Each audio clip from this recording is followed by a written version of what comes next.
we have a lot of time, but we don't have a lot of time. We got a big division opponent coming in this week, so we got to take it a game at a time, but knock these guys down. The NFL season is both long and short at the exact same time. Welcome into Teal, the show. I'm Jamal St. Cyr, and we're happy to have Frank Frangie back in the building, back from across the pond. Internationally known Frank Frangie. Yeah, and I'm trying to get to where I don't go to sleep at 7:30 every night. That's kind of the transition I'm still going through, so I know the team is as well. All right, that kind of brings us into that first topic. He's dealing with it just like the same as the Jaguars players and coaches are dealing with it, the jet lag. They've said it's for real. Many of the players are saying that they've kind of been able to shake a little bit of it, but they all do say at the same time they're waking up extremely early, going to bed extremely early. So it is something that some players are more concerned with than others, but they're trying to shake it before game day on Sunday. I get tired earlier in the day because the 5 hours ahead. I'm waking up earlier, which isn't a bad thing. I went to bed at like 9 o'clock last night, so it's not the worst thing. But yeah, we're kind of getting adjusted still, but feeling pretty good. Fighting going to sleep, a little earlier. I think around like 7, 8 o'clock, starting to get a little bit more tired and waking up earlier, but just doing my best to try to get on a normal, kind of regimen. At the end of the day, we're professionals, and we knew we were going over there before we went over there, so we knew the adjustment coming back, and, being a professional, you have to adjust to those things, those type of things.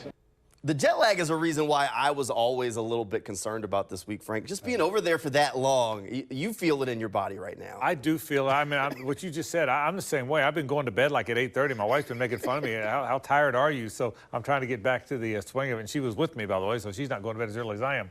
But I do think there's something to that. But let me say this about the Jaguars.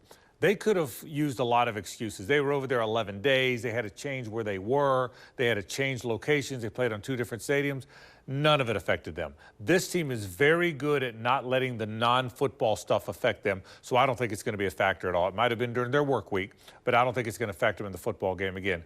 Real kudos to them to not allowing any of this to affect them in those 2 football games. This is a pretty focused group. It really is. This is a very focused group that is about their business. This week, their business is taking down the Indianapolis Colts. We've kind of started to see the Jaguars get rolling a little bit. 2 wins in a row over in London. Now they've got that record kind of where you can feel pretty good about it again. 3-2 record on the year. But the one thing that's consistent, especially if you talk to guys that are around the team, the coaches, the players, they all say this team really hasn't even scratched the surface of how good they can be yet. We still got some room to go, still got some room to grow, and I think we saw, what we can be, and then even, some of the turnovers that bit us in the butt this past game. We could have been even a lot better and scored a lot more points. So it's still a process. We're still working at it, and we're on the right track for sure. Still not where we need it to be. Obviously, there's still a lot left out there. We can't turn the ball over in the red zone like we did and give up points. Defensively, we can't have the breakdowns in the back end, for big plays. It's all communication stuff, and those are all things that we continue to work through. And you know what? That's really where you want the team to be this time of year. October is a time where you can kind of still got a little bit left in the season. You're still finding yourself, but you don't want to peak too early. Well, a couple things. Number one, you talked about the fact that there's a lot left to do. We weren't wrong about this team. This is a good football team. We talked about it for 8 months in the offseason, how good a football team. Then they struggled with that Texans game and started 1-2, and everyone thought, well, are we wrong? We're not wrong. It's a good football team. It's not a perfect team, but they have a very good football team. The other part of it is, you said it, man, it's a long year, Jamal. The season starts around Labor Day, a week after, and it ends around Valentine's Day if you play all the games. It's a really long season. You have to be very careful, and I mean this. You have to be very careful as you watch these teams not to have every game be a referendum on who they are, because that's just not the way the season works. They've got a good football team. Now, it's an important game this week, by the way, because you're playing for first place against a division team, but don't make every week a referendum. They've got a good football team, and they're starting to play that way. Right, I like that. Don't make every week a referendum. You can't just flip sides of the page week in and week out based on what happens on the field. Sometimes there are just those bumps in the road over the course of the year. Now, this team still hasn't played their best football, maybe because they're not full strength yet. They're starting to get there, though, it feels like. There are a couple of injuries, but they're getting ready to get a guy back, Dawon Smoot.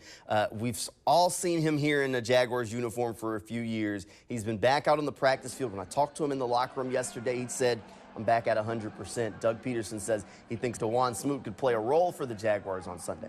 He brings a veteran leadership presence out there. You can play him in base defense. You can play him in nickel, and in some pass rush situations. Like you're back at 100% or close to it? Oh, I'm definitely back at 100%. Yeah. And I don't feel anything. I'm back for sure.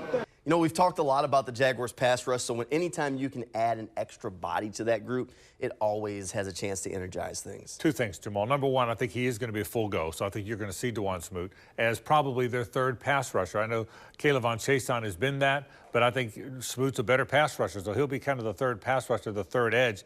But he also brings that energy. Smoot's the kind of guy that everybody loves being around. You love having him in the locker room. You love having him on the sidelines with you, in pads, playing. So there's two things. One more pass rusher and a good pass rusher, and a guy that brings an energy about him that others don't necessarily bring. I love the fact that Smoot's back. I love the fact that he's back with his teammates, and I can tell you, I think the football team loves it as well. They definitely do, and I'll tell you, Devon Hamilton returned to practice this week, and that locker room was excited to have that guy back out there because of the energy that he brings, the leadership that he brings to the team. They're excited to see them getting back closer to full strength and getting their guys back. We'll have to wait and see just how long it is before we see Devon Hamilton out on the game field. Hey, speaking of the game field, coming up when Teal the Show returns, we'll talk more about the big matchup this weekend against the Indianapolis Colts. That's straight ahead right after this break.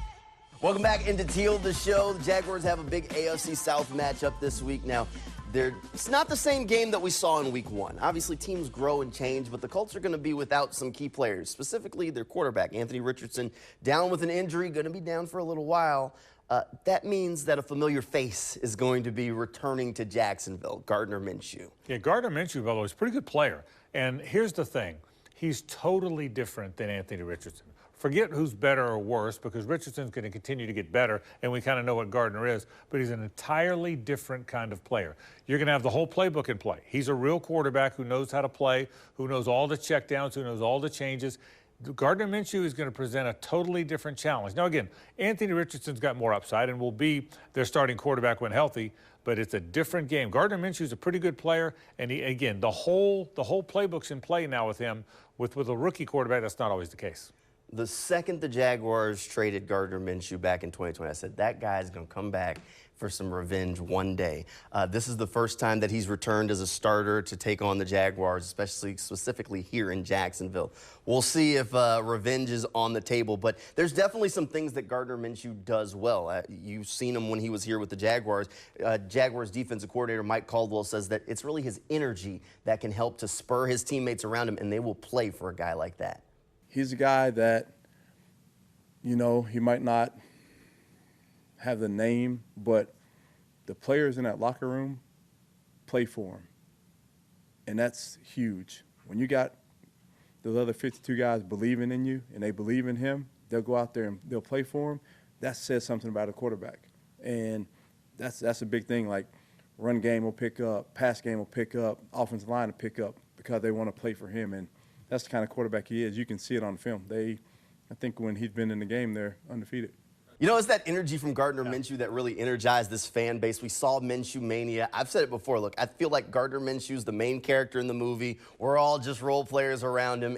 And this is the perfect opportunity that maybe he's been waiting for to get just a little bit of revenge on a team that gave up against him. But here's one thing about that. It's not truly revenge game. There's a lot of revenge games, even though people say they cut me, they didn't give me a chance. Well, that's not the case with Gardner. Number one, Gardner got a chance to play, and he played well here. He loves it here. He likes being around here. I know people that are close to him that'll tell you that. But then the Jags picked first overall. When you pick first overall, you take, and Trevor Lawrence is there, you take. I don't think Gardner Minshew thinks, gosh, how could they possibly take that guy when they had me? It doesn't work that way. He's Trevor Lawrence. He's a generational guy, and you had the first pick. So I don't think this is a revenge tour. The two of them liked each other very much. Right. They both talk about how well they work together. They both kind of brag about the other person's personality. Now, this is a great opportunity for Gardner because he's playing in front of a lot of people that have watched him play, and he's only 27. Yep. He wants to one day be a starter in the league, so it's a very important game, and look, he's going to play 4 or 5 games. Anthony Richardson's on IR, so this is an important stretch for him, but I don't think it's your typical revenge game. All right, now the Colts are also getting healthier at the exact same time, I guess you could say. While injuries have hit them in some key spots, they're also getting Jonathan Taylor back. Yeah. Last week was his first week back with the team. Taylor now going to be his second week. Last week they didn't use him a whole ton, so but we've seen what Jonathan Taylor can do specifically against a Jaguars defense. Well, here's what's interesting, Jamal. Zach Moss is playing really well. So remember, he didn't play against the Jags either, so they didn't play against Moss or Taylor in the first game that the Jags won at Indy to start the season. Now you're going to wind up seeing both those guys, or potentially both those guys. That's two good running backs. Shane Steichen wants to run the football. That's who he is. That's how he built what he built in Philadelphia. You're going to see the ball on the ground, and you're going to see it with two good, healthy backs. All right, let's do this, Frank. How are you feeling about this week? This is the game that going into the year I kept circling as an L. I've kind of softened my stance a little bit now that Anthony Richardson isn't playing, but I'll give you the first selection here. Do you think the Jaguars walk out with a win on Sunday? I do. I think the Jags are going to sweep the Colts. I think the Jags have a good team. I think they have the better of the two teams. They've already beaten this team once. They tend to always beat them here in Jacksonville. I think the Jags are in a good place. I think they're going to get to 4-2, 3 wins in a row, and I think they're going to beat the Indianapolis Colts. I'll agree with you there. I do think the Jaguars walk out with a win on Sunday. Gardner Minshew just not going to be able to get the job done. That definitely softened my stance a little bit there. All right, since we agreed on this, we got to come up with something else on top of it. We got to disagree on something. We got to disagree on something to wrap up the show. All right, give me your key player for the Jaguars. One guy that has a game of his life or makes the Darius Williams interceptions in London. Give me your guy. Well, I may not give you the sleeper guy, but rather than the Ridleys and the Kirks and the Ingrams, I'm going to stay with what I've been saying. This team is as good as Travis Etienne goes. Okay, I think Travis Etienne is evolving into maybe the most important player on the football team other than Trevor. I think he's that important. When they get him going, they're one of the better teams in the league. I think how Travis Etienne plays is how they will play. He's my guy to watch. I'll give you that one. Travis has been playing through the roof. I'll go another guy on the offense, Calvin Ridley. Colts are banged up at corner. He had a big game in the first go-around. I think he has another big game on Sunday. We'll see what happens. This is a big game that's going to decide who, at the end of the week, is sitting in sole possession of first place in the AFC South, and it's never too early to start keeping track of who's in first place. Frank, thanks for being here. Thank you at home for tuning in. Good night, everybody, and go Jags.